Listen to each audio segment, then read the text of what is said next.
నమస్తే అండి. నేను 2 తమలపాకులు తీసుకున్నాను, 3 వెల్లుల్లి తీసుకున్నాను, ఒక చిన్న అల్లం ముక్కను తీసుకొని చిన్న కట్ చేశాను. నూరుకోవచ్చు, లేదంటే ఇట్లా చిన్న కట్ చేసుకొని ఇగో ఈ తేనె తీసుకున్నాను. ఈ తేనె తీసుకొని ఇగో ఇలా పోసి పాన్ లాగా మడత పెట్టుకొని తినేసేయాలి. ఇది తినడం వల్ల మీకు కొలెస్ట్రాల్ తగ్గిపోతుంది, వెయిట్ లాస్ అవుతుంది, గ్యాస్ ట్రబుల్ ఉండదు, మీకు వాల్స్లో హార్ట్ ప్రాబ్లం అసలే రాదు, హార్ట్ అటాక్ రాదు. 100% దయచేసి నమ్మండి. ఎందుకంటే ఫ్రీగా వీడియో చెప్తున్నాం కదా, దీనికి విలువ ఉండదు. రేపు కొలెస్ట్రాల్ ఎక్కువైపోయి వాల్స్ బ్లాక్ అయిపోయి హాస్పిటల్లో అడ్మిట్ అయ్యి మీరు స్టంట్లు వేసుడు, హార్ట్ ఆపరేషన్ చేసుడు, లేకుంటే హాస్పిటల్ దాకా పోకుండా హార్ట్ అటాక్ వచ్చి చనిపోతే అప్పుడు తెలుస్తుంది దీని విలువ మీకు. కనుక దీన్ని నిర్లక్ష్యం చేయకండి. దీన్ని పాన్ లాగా అందరూ అలవాటు చేసుకోండి. ఇది అందరికీ మంచిది.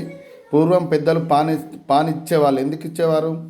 భోజనం చేసినాక డైజెషన్ కావడానికి, కొలెస్ట్రాల్ ఫామ్ కాకుండా ఉండడానికి. ఇది కనుక దయచేసి మీరు అందరూ, ఆడవాళ్ళు మగవాళ్ళు అందరూ తినచ్చు. దీన్ని ఒక వ్యసనంగా చేసుకొని హార్ట్ అటాక్ ప్రాబ్లం రాకుండా ఇది ఇంకా ఎన్నో రోగాలకు కూడా పనిచేస్తున్నాయి.